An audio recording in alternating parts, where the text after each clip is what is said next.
আমার প্রিয় ভাই ও বোনেরা সবাইকে অভিনন্দন। আশা করি সবাই ভালোই আছেন এবং আপনাদের সবসময় ভালো থাকাটাই আমি পরম ঈশ্বরের কাছে প্রার্থনা করে থাকি। প্রভু যিশুর নাম নিয়ে আজ আবারও আপনাদের সামনে আমি এসছি। আজ আরেকটি নতুন অধ্যায়, আরেকটি নতুন সুসমাচার আমি পড়ব। তাহলে আজকের এই সুসমাচার, মঙ্গল সমাচার চলুন শুরু করি। আজকে আমি যে সুসমাচারটা পড়ব সেটা হচ্ছে লুক লিখিত সুসমাচার, অধ্যায় ২৪, পদ ১৩ থেকে ৩৫। তাহলে আজকের আমাদের সুসমাচার আমরা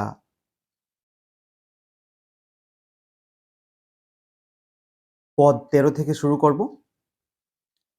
সেদিন তাদের মধ্যে দুজন জেরুসালেম থেকে ১১ কিলোমিটার দূরের ইম্মায়ুস নামে একটি গ্রামে যাচ্ছিলেন।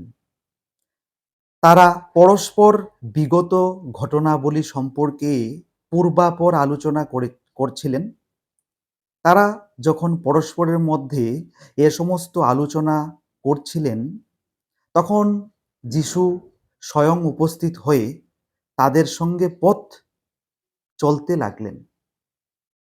কিন্তু দৃষ্টিরুদ্ধ থাকায় তারা তাকে চিনতে পারলেন না। তিনি তাদের জিজ্ঞাসা করলেন, পথ চলতে চলতে তোমরা পরস্পর কি আলোচনা করছিলে? তারা বিষণ্ণ মুখে থমকে দাঁড়ালেন। তাদের মধ্যে ক্লিওপা নামে একজন তাকে জিজ্ঞাসা করলেন, আপনি কি জেরুসালেমে কেবলমাত্র পরিদর্শক, যে এই কয়দিনে সেখানে যা ঘটেছে তা আপনি জানেন না? তিনি জিজ্ঞাসা করলেন, কি সব ঘটেছে? তারা উত্তর দিলেন, নাসরতের যিশু সম্পর্কিত ঘটনা। তিনি ছিলেন একজন ভাববাদী, ঈশ্বর ও সব মানুষের সাক্ষাতে বাক্যে ও কর্মে এক ক্ষমতা সম্পন্ন ব্যক্তি। প্রধান যাজকেরা ও আমাদের সমাজ ভবনের অধ্যক্ষরা তাকে মৃত্যুদণ্ডে দণ্ডিত করার উদ্দেশ্যে সমর্পিত করেছিলেন এবং তারা তাকে ক্রুশবিদ্ধ করেছেন। কিন্তু আমরা আশা করেছিলাম যে তিনিই সেই ব্যক্তি যিনি ইসরায়েলকে মুক্ত করতে চলেছেন। আর বেশি কি, ৩ দিন হলো এ সমস্ত ঘটেছে। এছাড়াও আমাদের কয়েকজন মহিলা আমাদের হতবাক করে দিয়েছেন। তারা আজ খুব ভোরবেলা সমাধিস্থলে গিয়েছিলেন, কিন্তু তার দেহের সন্ধান পাননি। তারা এসে আমাদের বললেন যে তারা স্বর্গদূতদের দর্শন লাভ করেছেন। তারা আরও বললেন যে যিশু জীবিত আছেন। তারপর আমাদের কয়েকজন সঙ্গী সমাধিস্থলে গিয়ে মহিলারা যেমন বলেছিলেন ঠিক সেই মতো দেখলেন, কিন্তু তাকে তারা দেখতে পাননি।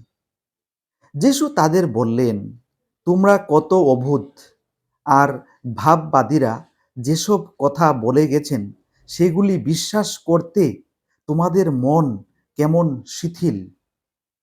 এই প্রকার দুঃখ বরণ করার পরই কি খ্রিস্ট স্বমহিমায় প্রবেশ করতেন না? এরপর মুশি ও সমস্ত ভাববাদী গ্রন্থ থেকে শুরু করে সমগ্র শাস্ত্রে তার সম্পর্কে যা কথিত হয়েছে সে সমস্ত তিনি তাদের কাছে ব্যাখ্যা করলেন। যে গ্রামে তারা যাচ্ছিলেন সেখানে উপস্থিত হলে যিশু আরো দূরে এগিয়ে যাওয়ার ভাব দেখালেন, কিন্তু তারা তাকে সাধ্য সাধনা করে বললেন, সন্ধ্যা হয়ে এসছে, দিনও প্রায় শেষ হয়ে এলো, আপনি আমাদের সঙ্গে থাকুন। তাই তিনি তাদের সঙ্গে থাকার জন্য ভেতরে গেলেন। তাদের সঙ্গে আহারে বসে তিনি রুটি নিলেন, ধন্যবাদ দিলেন এবং তা ভেঙে তাদের হাতে দিলেন। সেই মুহূর্তে তাদের চোখ খুলে গেল, তারা তাকে চিনতে পারলেন। কিন্তু যিশু তাদের চোখের সামনে থেকে অদৃশ্য হয়ে গেলেন। তারা পরস্পরকে জিজ্ঞাসা করলেন, আমাদের সঙ্গে পথ চলতে চলতে তিনি যখন আমাদের কাছে শাস্ত্রের মর্মোদ্ঘাটন করছিলেন, তখন আমাদের কি আবেগজনিত উত্তাপ অনুভব হচ্ছিল না? সেই মুহূর্তে তারা উঠে জেরুসালেমে ফিরে গেলেন। সেখানে সেই 11 জন এবং তাদের সঙ্গীদের তারা দেখতে পেলেন। তারা এক স্থানে মিলিত হয়ে বলাবলি করছিলেন, সত্যিই প্রভু যিশু উত্থিত হয়ে শিমুনকে দর্শন দিয়েছেন। তখন সেই দুজন পথে কি ঘটেছিল এবং যিশু রুটি ভেঙে দেওয়ার পর তারা কেমনভাবে তাকে চিনতে পেরেছিলেন তা জানালেন। আমিন। হালেলুইয়া। আমার প্রিয় ভাই বোনেরা, আমরা লোকলিখিত সুসমাচার পড়েছি। আশা করছি আপনারা খুব ভালো রকমভাবে, সুন্দরভাবে আমাদের আজকের এই লোকলিখিত সুসমাচার শুনতে পেরেছেন এবং বুঝতে পেরেছেন। আজকে একটি বিশেষ দিবস। সেই বিশেষ দিবসটি হচ্ছে ইস্টার দিবস। এই ইস্টার দিবস সম্পর্কে আপনাদের অনেকেরই জানা রয়েছে, আমি জানি। তবু আমরা কিছুটা চাইব আবারও আপনাদের সামনে আজকের এই বিশেষ দিনের বিষয় নিয়ে কিছু কথা বলার এবং আজকের এই লোকলিখিত সুসমাচার নিয়ে কিছু কথা বলার। আজকের এই ইস্টার ডেতে এমন একটা দিন, যে দিনটাতে যিশু খ্রিস্টের মানে উত্থাপিত হয়েছিলেন। তিনি মৃত্যু থেকে আবার আমাদের সামনে এসেছিলেন। প্রথম যে গুড ফ্রাইডে বলা হয়, সেই গুড ফ্রাইডেটা এটাও একটা হৃদয় বিদারক দিন আমরা বলতে পারি। এর কারণটা হলো, প্রভু যিশুকে ওই দিনটাতে ক্রুশে বিদ্ধ করে মারা হয়েছিল। প্রভু যিশু আমাদের কাছ থেকে চলে গেছিলেন ওই মহৎ শুক্রবার দিন, এবং তিনি পুনরায় আবার 3 দিন পরে এই আজকের দিনে, ইস্টার এর দিনে তিনি আবার নতুন জীবন পেয়েছিলেন। এটাকে আমাদেরও একটা পুরনো জীবনকে ছেড়ে আরেকটি নতুন জীবন পাওয়ার একটি বিশেষ পর্ব, একটি মুহূর্ত, একটি দিবস, যেটা আমরা সবাই হ্যাপি ইস্টার ডে বলে আমরা জানি। প্রভু যিশু উত্থাপন, মৃত্যু থেকে এক নতুন জীবনকে ধারণ করা। প্রভু যিশুর মৃত্যু হয়েছিল শুধুমাত্র আমাদেরই জন্য, আমাদের পাপকে একেবারে দূর করার জন্য। প্রভু যিশুর প্রত্যেকটি কথা, প্রত্যেকটি ভবিষ্যৎবাণী, এগুলি সবাই জানতেন। উনাকে কিভাবে নেওয়া হবে, উনাকে কিভাবে মারা হবে, উনি কিছু বলবেন না, উনি শুধু নীরবে নিশ্চিন্তে এগুলো সয়ে যাবেন, মুখ বন্ধ করে এগুলো তিনি নীরবে সইবেন এবং মৃত্যুকে বরণ করে নেবেন। মৃত্যু আমাদের একটি কমন একটি ওয়ার্ড, একটি শব্দ আমাদের কাছে পরিচিত। এই মৃত্যুটা আমাদের জীবনে সবার আসে, আমরা দেখতে পাই, ছোট থেকে বড় পর্যন্ত। এই মৃত্যুর সঙ্গে আমাদের জীবনের একটা বিশেষ সম্পর্ক রয়েছে। জন্মিলে মরিতে হবে, অমর কে কোথা রবে। একবার যখন জন্মগ্রহণ করেছি তখন মৃত্যু নিশ্চয়ই আসবে। প্রভু যিশুর মৃত্যুটা এসছিল, কিন্তু সেই মৃত্যুটা ছিল একটি অসাধারণ মৃত্যু। এটা কমন কিন্তু ছিল না। কারণ উনি শুক্রবার দিনটাতে ক্রুশবিদ্ধ হয়েছিলেন। আবার রবিবার দিনটাতে তিনি আবার এক নতুন জীবন পেয়েছিলেন। তাহলে আমার প্রিয় ভাই ও বোনেরা, উনি আবার আমাদের সামনে এসছেন, উনি আবার আমাদের কাছে এসছেন, উনি আমাদের হৃদয়ে সবসময় থাকবেন, এটাই বাস্তব। প্রভু যিশু আমাদের কাছে আবার এসছেন। কেন?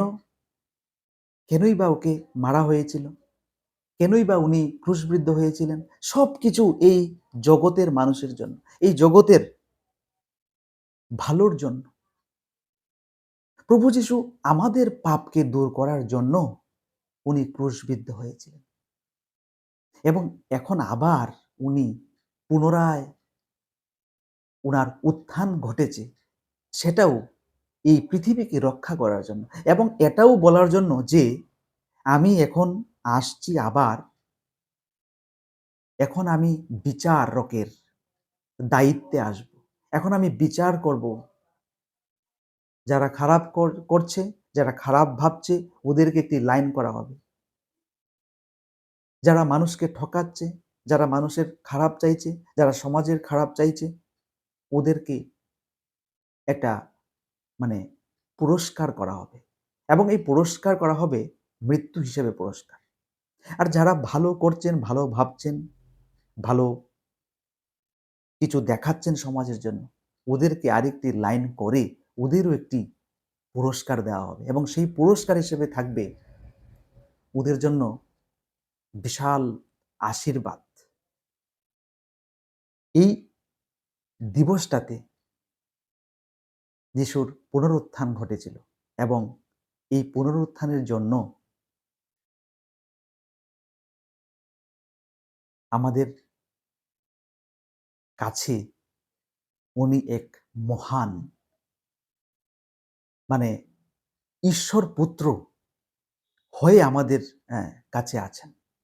এটা আমাদের সবার জানা রয়েছে, এবং ইনি আমাদের পাশে সর্বদা আছেন। আমাদের সব দুঃখকে উনি দেখছেন, আমাদের সব আহ, মানে খারাপ কোনো কাজ, খারাপ কোনো চিন্তা ভাবনা, এই সব কটাকে উনি জানেন। আমরা প্রভু যিশুকে সর্বদা স্মরণ করব, ওনার পূজা করব, এবং আমাদের এই পবিত্র বাইবেল থেকে যে সুসমাচার আছে, যে আহ, যে মেসেজ রয়েছে, সেটাকে আমরা এই জগতে নিয়ে আসার চেষ্টা সর্বদা করব।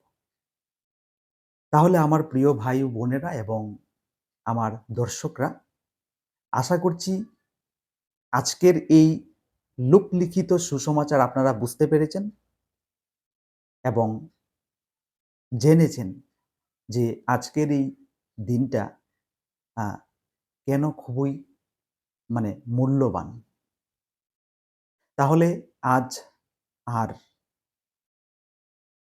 বেশি কিছু বলি না, আরেকটি নতুন পর্বে আপনাদের সঙ্গে আবারও দেখা হবে, এবং আমরা নতুন একটি এপিসোড নিয়ে আসব।